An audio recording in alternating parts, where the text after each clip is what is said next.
Bismillahirrahmanirrahim. Assalamualaikum warahmatullahi wabarakatuh. Halo semuanya, selamat datang di video pembelajaran kali ini. Perkenalkan, saya Laudeman Sultan Kolgau dengan NIM S1S12408. Saya adalah mahasiswa dari Universitas Halu Oleo, Fakultas Teknik, jurusan Teknik Informatika.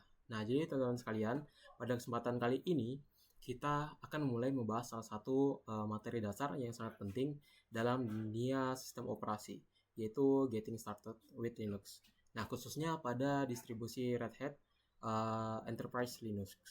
Nah, jadi teman-teman sekalian, Red Hat ini adalah salah satu sebuah sistem operasi berbasis Linux yang banyak digunakan dalam lingkungan profesional, server, dan juga perusahaan-perusahaan besar. Karena apa? Karena stabilitas dan keamanannya, Red Hat menjadi standar industri untuk sebuah manajemen server dan juga infrastruktur dari IT. Nah, jadi teman-teman sekalian, di materi kali ini, yaitu Getting Started with Linux, kita akan belajar bagaimana cara menggunakan terminal, memahami struktur direktori Linux, membuat dan mengelola file, serta menjalankan perintah-perintah dasar yang menjadi fondasi utama dalam penguasaan Linux.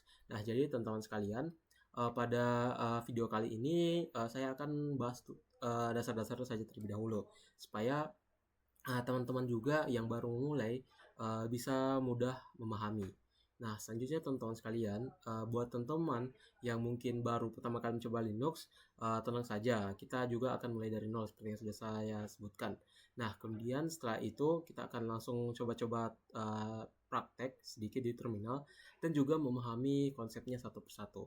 Nah, jadi tanpa berlama-lama lagi, kita langsung mulai dan pelajari bagaimana cara bekerja dengan Linux menggunakan Red Hat. Nah, jadi saya akan langsung berikan tutorialnya terlebih dahulu. Mulai dari membuka Red Hat-nya supaya teman-teman bisa paham. Nah, jadi teman-teman sekalian, kalau biasanya kalau kita pakai apa ya? Misalnya kita pakai Laragon, misalnya mau pakai exam, itu kan harus dijalankan terlebih dahulu. Tetapi di Red Hat teman-teman tinggal masuk aja. Nah, jadi misalnya gini, coba kita tes. Nah, jadi pertama-tama itu teman-teman yang perlu lakukan langsung masuk ke browsernya. Di sini saya gunakan Microsoft Edge. Nah, jadi teman-teman sekalian, kita langsung tekan. Nah, biasanya kan kalau kita mau pakai misal localhost, biasanya kan kita pakai menyalakan localhostnya terlebih dahulu, yaitu XMPP. Mau menjalankan Apache-nya juga harus dijalankan terlebih dahulu. Tetapi dengan menggunakan Red Hat kita tidak perlu menyalakan itu satu persatu, teman-teman. Jadi kita langsung saja. Nah, cara kita ketik Red Hat. Nah, jadi tampilannya nanti seperti ini, teman-teman. Nah, setelah itu teman-teman bisa langsung ke bagian sini. Di sini tinggal diklik. Nah, jadi kita coba klik.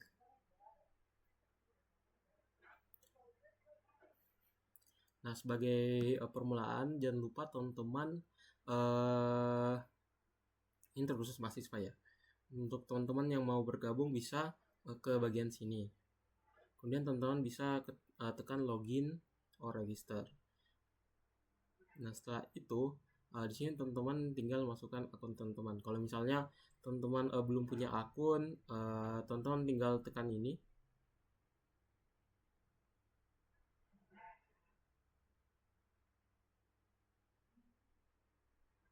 Nah, seperti ini teman-teman. Nanti teman-teman tinggal mengisinya. Di sini teman-teman bisa pilih nama yang teman-teman gunakan, misalnya inilah namanya expansion. Kemudian teman-teman jangan lupa isi passwordnya. Nah, untuk passwordnya di sini ada keterangannya teman-teman. Jadi dia setidaknya terdapat 14 karakter. Kemudian teman-teman bisa baca saja. Di sini teman-teman bisa masukkan nama depan teman-teman dan juga nama akhir. Lalu masukkan email address. Nah, jadi di sini untuk email addressnya ini yang sudah aktif ya teman-teman. Jadi dia bukan buat baru. Jadi emailnya itu harus sudah ada memang. Nomor HP, kemudian misalnya teman-teman di sini pilih departemen. Nah, misalnya di sini teman-teman bisa pilih entah itu mau sales, legal, finance, customer service. Di sini teman-teman bisa pilih IT, mau jadi web development kah, network, jaringan, database, business intelligence, application, desktop, network operation, project management, quality testing, risk, server, storage, telkom, dan juga tadi sudah sebutkan sebenarnya web. Jadi di sini teman-teman tinggal pilih mau pilih apa. Kalau saya pilihnya IT web. Nah, jadi habis itu teman-teman bisa pilih di sini job role. Misal teman-teman ada seorang analisis, kemudian arsitek, asisten, CEO, kemudian ada juga data science, developer. Di sini teman-teman tinggal pilih. Dan untuk pelajar teman-teman tinggal pilih di sini ada mana ya, student nih. Teman-teman tinggal pilih student seperti itu. Kemudian untuk contact information sini ada company name, teman-teman bisa masukkan nama company teman-teman. Kalau misalnya yang masih sekolah bisa isinya nama universitasnya. Region tinggal disesuaikan di Indonesia lah. Nah, selanjutnya kita ulang teman-teman. Jadi kita masuk. Nah, jadi yang pertama karena saya sudah login sebelumnya, jadi saya tinggal akses saja. Jadi saya sudah mendapatkan Gmail. Jadi akun saya sudah istilahnya premium lah. Nah, di sini saya buka dulu. Saya tinggal pilih. Nah, Red Hat Training. Saya tinggal masuk.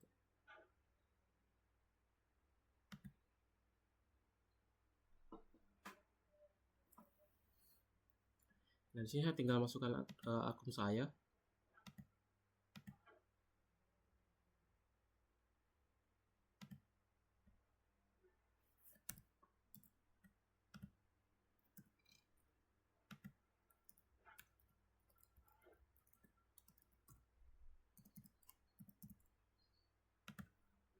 Ini kita login. Sorry, ternyata ada salah ya.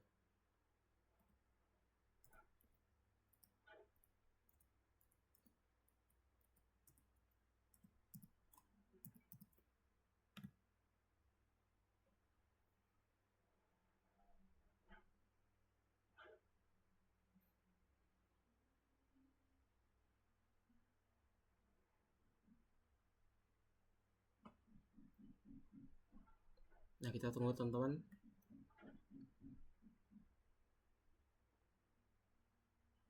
Nah, jadi di sini teman-teman bisa melihat progres dari teman-teman sekalian. Nah, jadi di sini untuk materi Getting Started with Linux Fundamentals 9.1. Nah, di sini saya sudah baru menyesuaikan 38%. Saya juga baru pakai. Nah, jadi setelah itu teman-teman bisa tekan launch.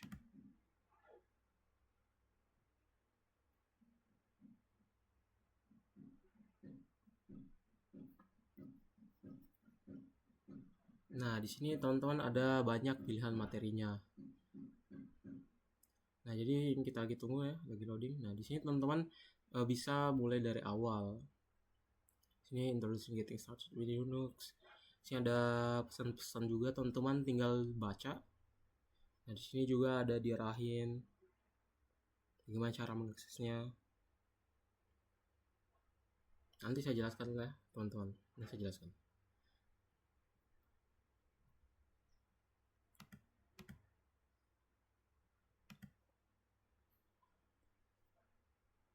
Jadi teman-teman tinggal baca saja dari awal.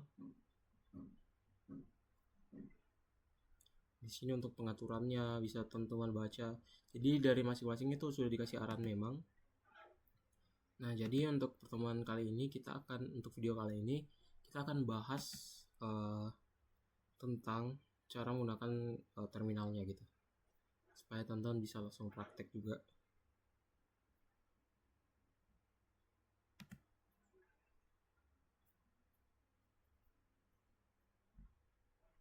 Artinya di bagian sini semua diberikan arahan-arahan. Nah, nanti teman-teman bisa langsung praktekkan langsung. Tapi untuk video kali ini kita akan bahas dulu simpel-simpelnya aja, dasar-dasarnya, biar teman-teman bisa paham. Nah, jadi tanpa berlama-lama lagi kita langsung masuk saja. Nah, jadi ini kan kita berada di bagian course. Nah, untuk mengakses tadi kita bisa langsung tekan ini teman-teman, lab environment. Nah, lanjut. Dan sini teman-teman lihat bagian ini, create, teman-teman tekan.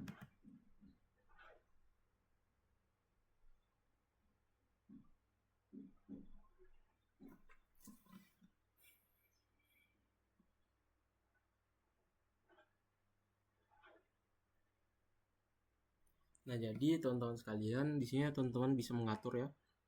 Misalnya dia secara otomatis, misalnya dalam beberapa jam, ini teman-teman tinggal tekan saja mau tambah berapa jam, nanti dia secara otomatis akan berhenti. Nah, kemudian dia akan dihancurkan atau dihapus lah setelah 7 hari, seperti itu teman-teman. Nah, jadi sini setelah kita tekan start tadi, dia akan muncul opsi-opsi seperti ada base station, classroom, server, utility, dan juga workstation. Nah, jadi ini kita sementara menunggu sistemnya lagi menyiapkan.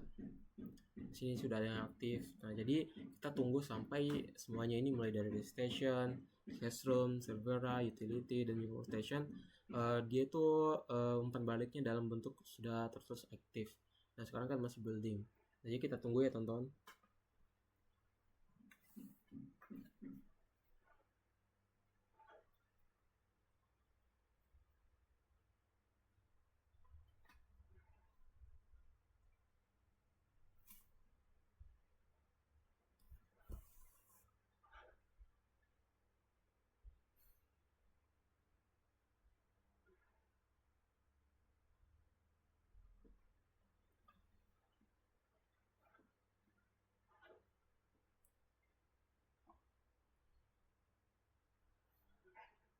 Nah, juga teman-teman juga perlu ingat kalau yang saya gunakan ini adalah akun pelajar. Nah, jadi istilahnya dia tuh free. Nah, jadi walaupun dia free, saya tetap bisa mengakses kelas dan juga fitur-fitur lainnya. Jadi itu salah satu fungsinya. Nah, ini juga berasal dari universitas saya. Kami diberikan kesempatan untuk mengakses Red Hat yang free. Nah, jadi kami diberikan kesempatan untuk belajar teman-teman dari Red Hat ini. Nah, di sini sudah ada beberapa yang sudah aktif.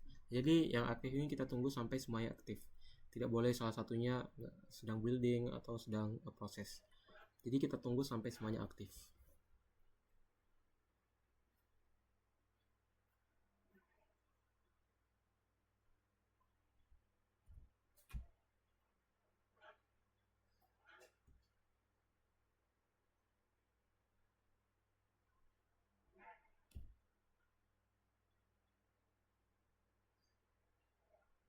Nah, oke teman-teman sekalian.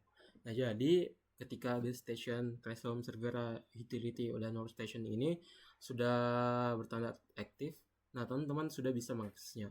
Nah, caranya gimana? Teman-teman tinggal tekan yang ini saja teman-teman. Yang bagian bawah, yang di bagian workstation, sini kan sudah aktif action, dan sini kan ada open console. Nah, teman-teman tinggal tekan.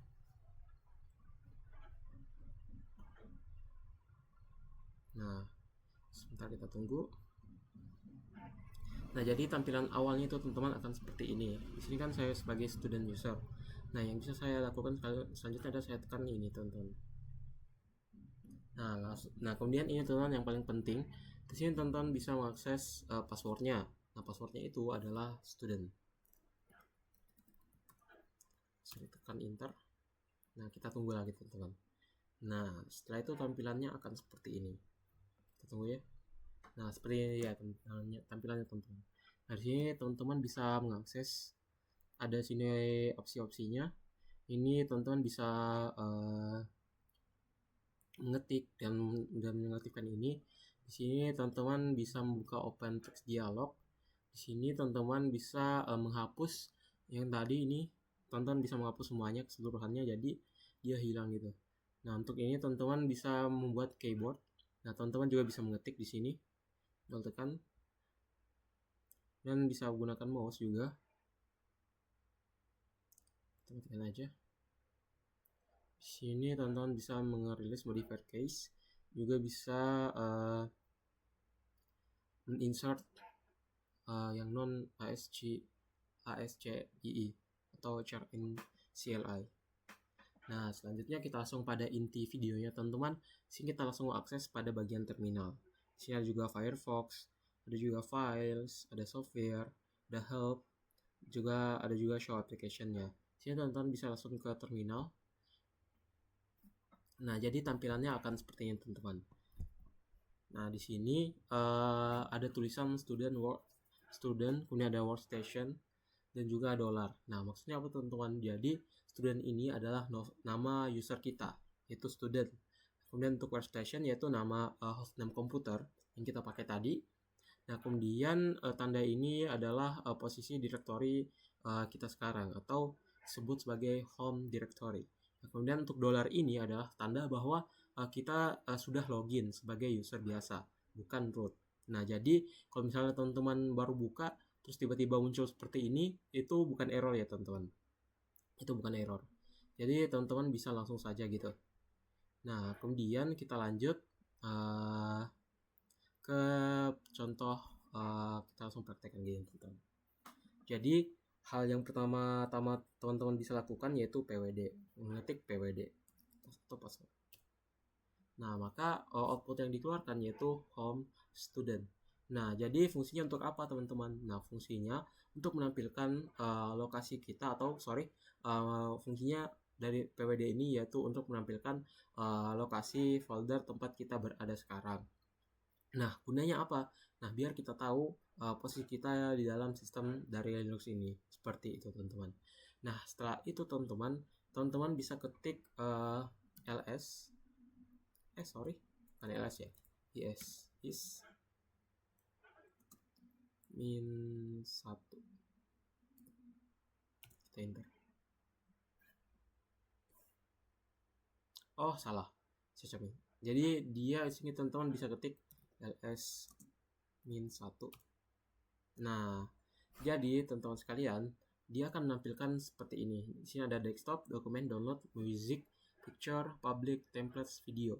Nah, jadi teman-teman sekalian, dengan mengetikkan ls-1 ini, dia berfungsi untuk menampilkan daftar file folder dalam bentuk list lengkap dengan permission, owner, size, dan juga tanggal. Nah, gunanya apa? Ini sangat penting untuk melihat directory kita secara detail. Nah, jadi directory itu ada desktop, ada dokumen, ada downloads, ada music, ada picture, public, templates, dan juga video. Nah, selanjutnya teman-teman yang bisa kita lakukan, kita bisa mengetik misalnya cd per etc. Nah, di sini dia teman-teman keterangannya dia tidak error. Dia keterangannya itu no such file or di directory. Nah, jadi kita belum memasukkan atau kita belum punya file apapun di dalam direktorinya. Nah, selanjutnya teman-teman kita bisa membuat folder yang bernama latihan untuk kita bisa menyimpan file-file kerja atau latihan. Nah, jadi untuk membuat file teman-teman tinggal ketik makdir. Nah, seperti ini teman-teman. Nah, makdir ini dia kayak istilahnya dia kata kuncinya gitu. Nah, kemudian tinggal teman-teman buat nama foldernya. Misalnya folder latihan. Typo.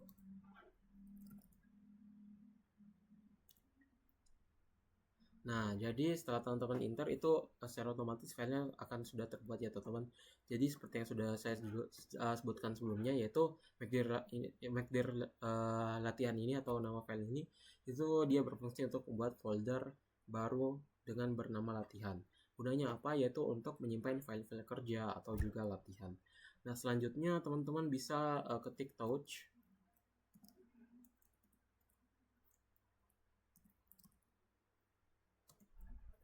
Kemudian kita ketik lagi file 1.txt.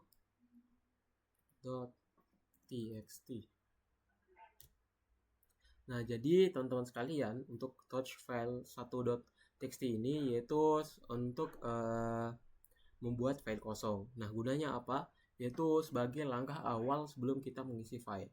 Nah, kemudian hal yang kita bisa lakukan yaitu karena tadi kita kan sudah membuat file kosong nih. Nah, jadi selanjutnya kita bisa langsung ketik untuk isinya gitu. Nah, contohnya kayak gini. Teman-teman bisa ketik echo.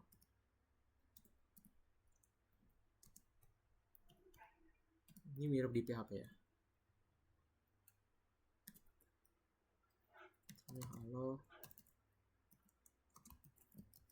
Halo Linux.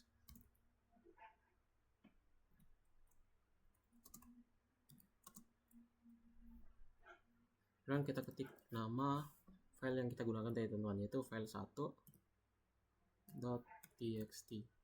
Nah, apa yang terjadi?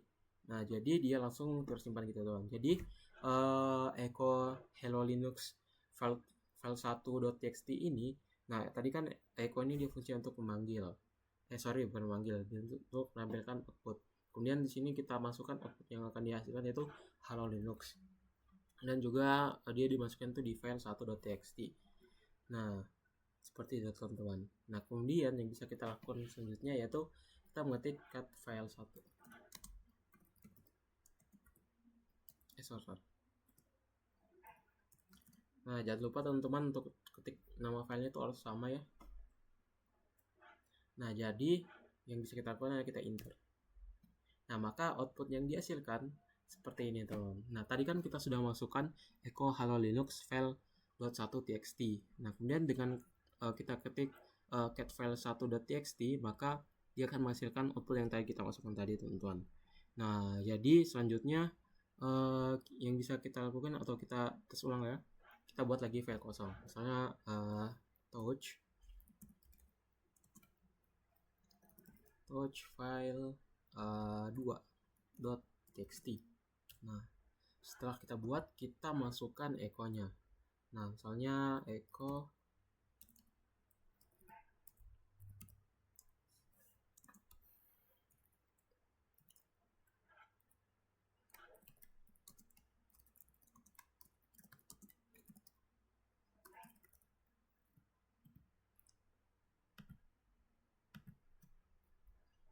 kemudian kita bisa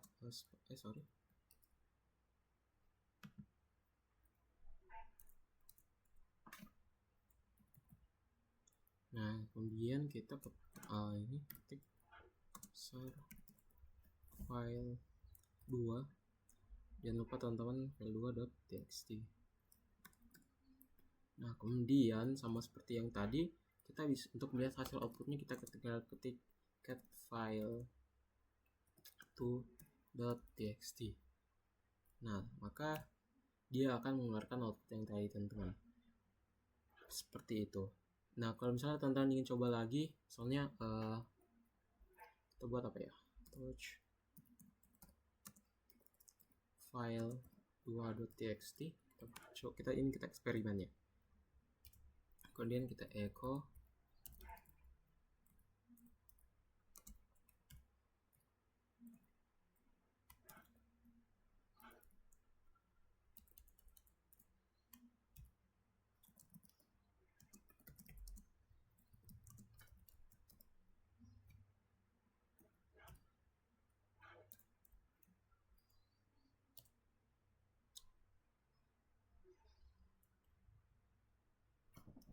sorry. Nah, jadi intinya begitu teman-teman. Misalnya kita ulang.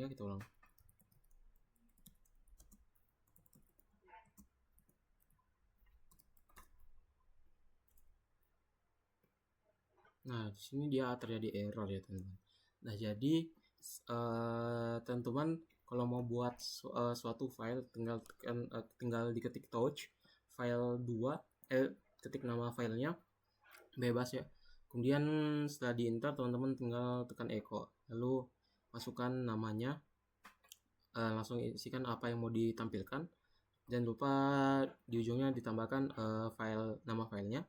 Nah, kemudian untuk menampilkan hasil isinya itu tinggal tekan tinggal ketik cat file 2.txt atau nama filenya cat dan juga nama filenya, seperti itu. Nah, selanjutnya apa yang bisa kita lakukan teman-teman? Kita coba satu codingan, yaitu misalnya cp file 1.txt cadangan .txt, enter. Nah, selanjutnya tunggu saya jelaskan dulu dari codingan cp file 1.txt cadangan.txt ini, yaitu fungsinya untuk mengcopy file menjadi file lain. Nah, gunanya apa teman-teman, atau maksudnya bagaimana? Yaitu fungsinya untuk membuat satu file backupan. Nah, jadi kalau misalnya tadi kan ada file 1.txt. Nah, dengan adanya cp ini, nah kita akan membuat satu file menjadi file baru, file lain. dan juga istilahnya dia membuat backupan dari filenya. Nah, selanjutnya apa yang bisa kita lakukan? Nah, selanjutnya kita ketik mv file 1.txt txt data.txt. Kita enter. Nah, jadi teman-teman sekalian, dari fungsi dari codingan ini yaitu untuk kita mengubah nama atau memindahkan satu file. Nah, gunanya apa?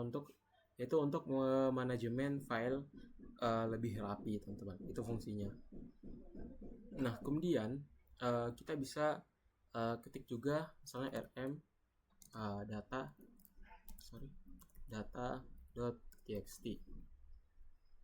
Nah, jadi salah satu fungsi dari ini yaitu untuk menghapus sebuah file.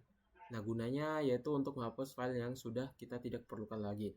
Nah, jadi untuk menghapus teman-teman tinggal ketik rm data.txt. Itu bunyinya. Misalnya kita hapus misalnya rm kemudian tadi file 2.txt. Nah, dengan seperti itu maka filenya harusnya sudah kehapus ya. Kita cek.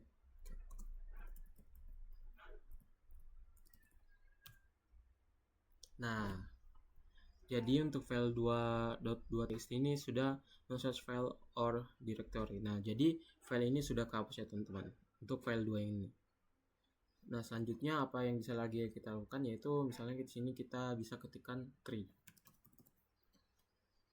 Enter. Nah, jadi hasil output yang akan dihasilkan yaitu seperti ini. Misalnya sini ada 2.txt. Nah, kemudian di bawahnya ada desktop, dokumen, download, music, picture, public, template, video, cadangan.txt, dan juga file latihan. Nah, di sini diberikan keterangan bahwa terdapat 9 directory dan juga 3 files. Nah, directory ini yang biru teman-teman. Untuk file yang tadi kita buat di sini ada 2.txt, cadangan.txt, dan juga file. Nah, jadi fungsi tree ini yaitu untuk menampilkan struktur folder dalam bentuk pohon. Nah, gunanya apa? Yaitu gunanya untuk memvisualisasikan folder yang lebih mudah untuk kita baca. Nah, selanjutnya kita bisa ketik seperti ini.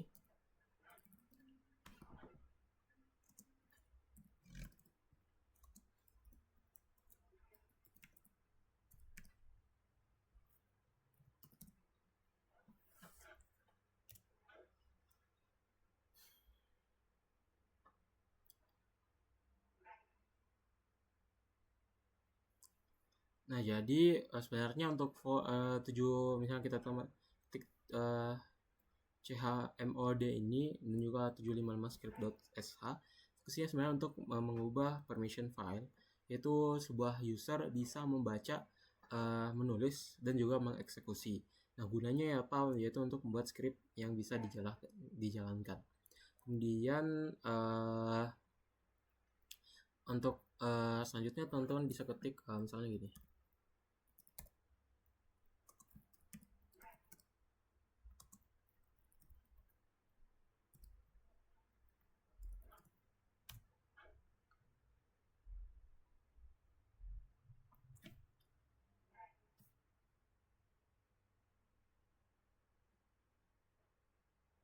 Nah, jadi kalau misalnya teman-teman ingin mengubah sebuah owner file, nah teman-teman bisa mengetikkan chown student dan juga file 1.txt seperti itu. Kalau teman-teman ingin mengubah owner filenya. Nah, tetapi di sini outputnya dia masih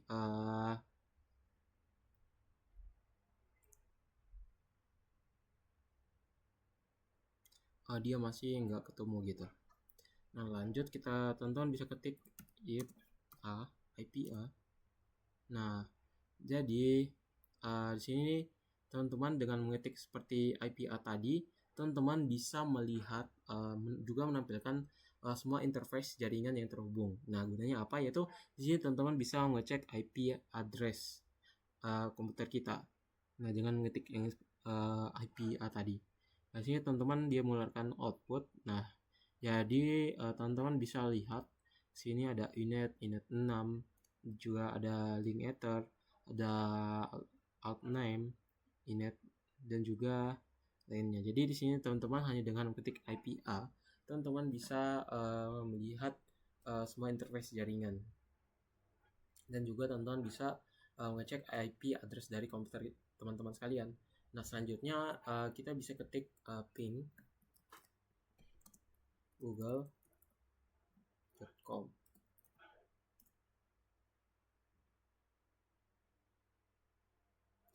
Nah, jadi fungsi dari ping google.com ini yaitu untuk mengecek apakah kita terhubung ke internet dan juga bisa mendiagnosa jaringan. Nah, seperti ini teman-teman.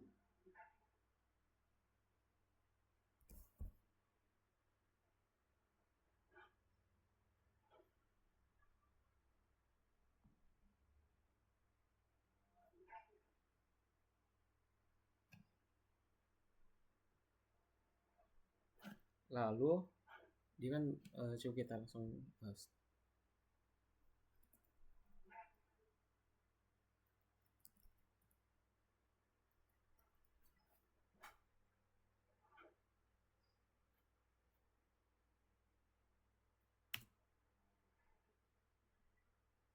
Nah, jadi dia akan terus menampilkan output jaringannya, teman-teman.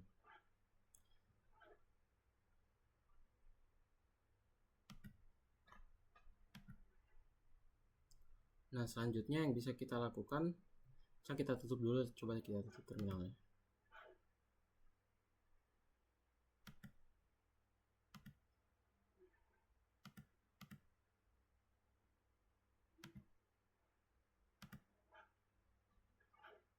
Nah, jadi kita tadi kan untuk ping google-nya kita sudah cek.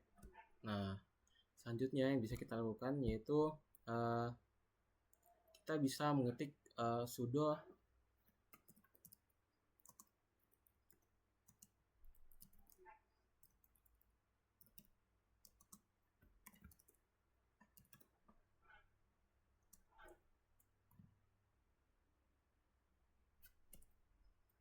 Nah, jadi jika teman-teman mengetik misalnya sudo inf install httpd, di sini dia teman-teman akan menginstal Apache web server.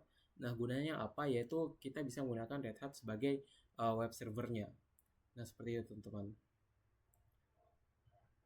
Coba kita tes.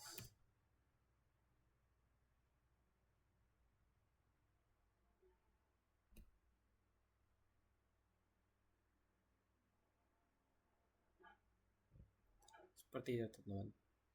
Nah, kemudian misalnya kita cancel aja ya.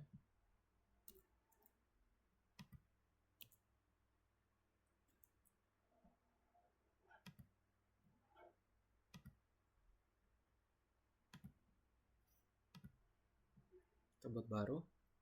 Nah, sini teman-teman bisa ketikkan top.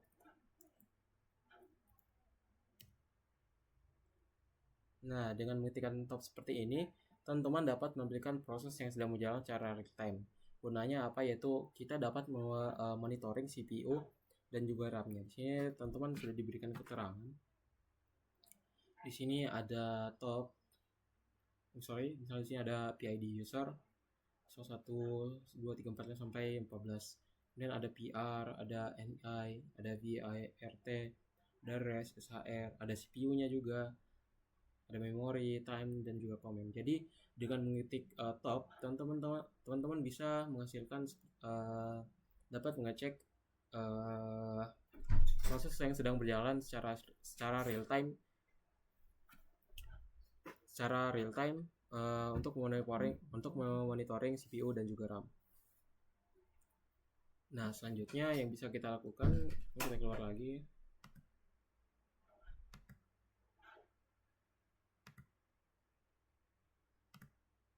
Nah, setelah itu kita bisa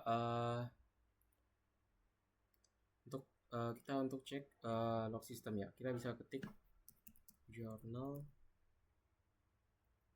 setia.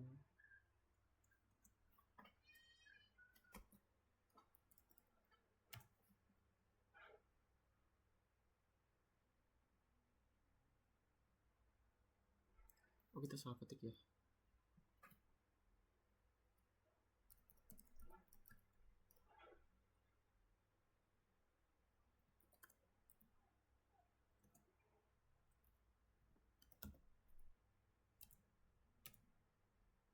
Nah, seperti ini teman-teman.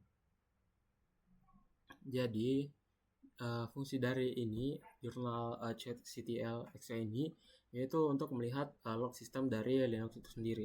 Nah, yaitu gunanya apa? Yaitu kita untuk mencari error dan juga debugging. Nah, untungnya di sini aman-aman saja.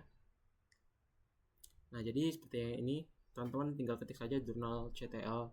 Ini pakai min ya, teman-teman. Min -exe. Jadi dia akan menghasilkan log sistem Linux-nya. Oke, misalnya kita cek lagi.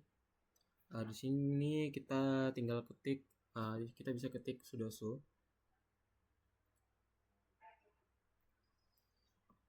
Kita juga bisa ketik sudo untuk masuk sebagai root dan juga menjalankan perintah administratif yang butuh akses super user. Nah, jadi selanjutnya kita bisa juga ketik man ls. Nah, fungsinya apa teman-teman? Yaitu untuk memberikan kita panduan. Nah, fungsinya selain itu untuk memahami opsi dan juga penggunaan komen secara lengkap. Nah, jadi sini teman-teman tinggal baca saja fungsi dari masing-masingnya. Nah, salah satu cara melihatnya seperti tadi yaitu teman-teman tinggal ketik saja man spasi ls. Nah, selanjutnya yang kita bisa lakukan yaitu kita bisa mencek history. Kita ketik history.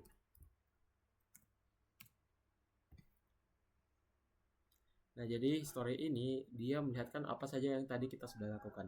Di sini kita sudah melakukan 27 coding mulai dari password sampai di history yang baru-baru kita lakukan ini. Nah, itu fungsi dengan mengetik history dia bisa menunjukkan hal-hal seperti itu. Nah, kemudian misalnya kita ketik free minha. Nah, dia akan menampilkan penggunaan RAM dalam format yang mudah dibaca, yaitu human readable. Nah, gunanya apa? Yaitu untuk monitoring memori komputer seperti itu, teman-teman. Nah, selanjutnya kita juga bisa ketik misalnya df si minha. Nah, dia akan menampilkan penggunaan RAM dalam format yang mudah dibaca. Nah, gunanya untuk monitoring memori komputer seperti ini, teman-teman. Jadi tampilan sudah ada seperti ini. Di sini ada size-nya yaitu 4. Di sini ada 2,8 GB, 4 MB dan lainnya. Nah, selanjutnya teman-teman juga bisa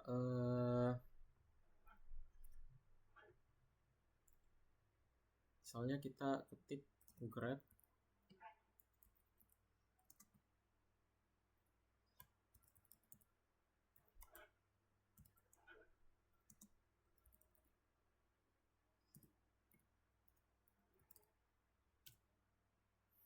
Nah, jadi fungsinya dengan ketik grep ini, teman-teman bisa mengecek salah satu kata dalam sebuah file. Kita misalnya gini, grep nama.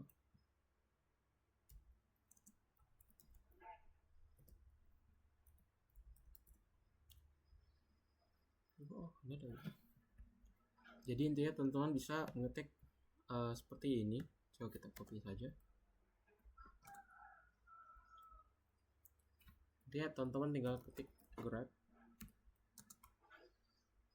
Nah, nanti dia akan menghasilkan kata yang kita munculkan. Nah, kemudian kita juga bisa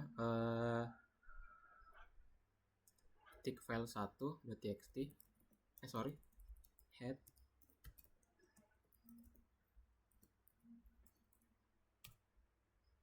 Nah, jadi karena kita sudah selesai membuat tadi kita sudah ganti tempat ya, jadi sini file 1 itu belum ada. Nah, jadi kalau misalnya teman-teman ingin mengakses sesuatu di sini, teman-teman tinggal ketik-ketikin saja, teman-teman. Nah, jadi mungkin itu saja dulu yang bisa saya sampaikan untuk progres saya dalam menggunakan Red Hat ini, teman-teman. Nah, kalau misalnya teman-teman sudah selesai, teman-teman tinggal keluar saja sebenarnya.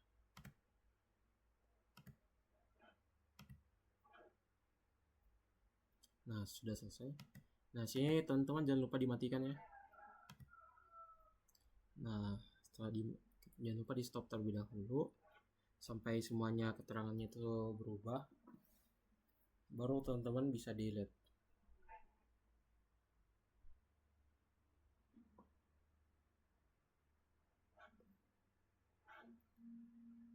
Nah, jadi mungkin itu saja yang dapat saya sampaikan, teman-teman. Lebih dan kurangnya mohon dimaafkan. Billahi taufik wal hidayah. Wassalamualaikum warahmatullahi wabarakatuh.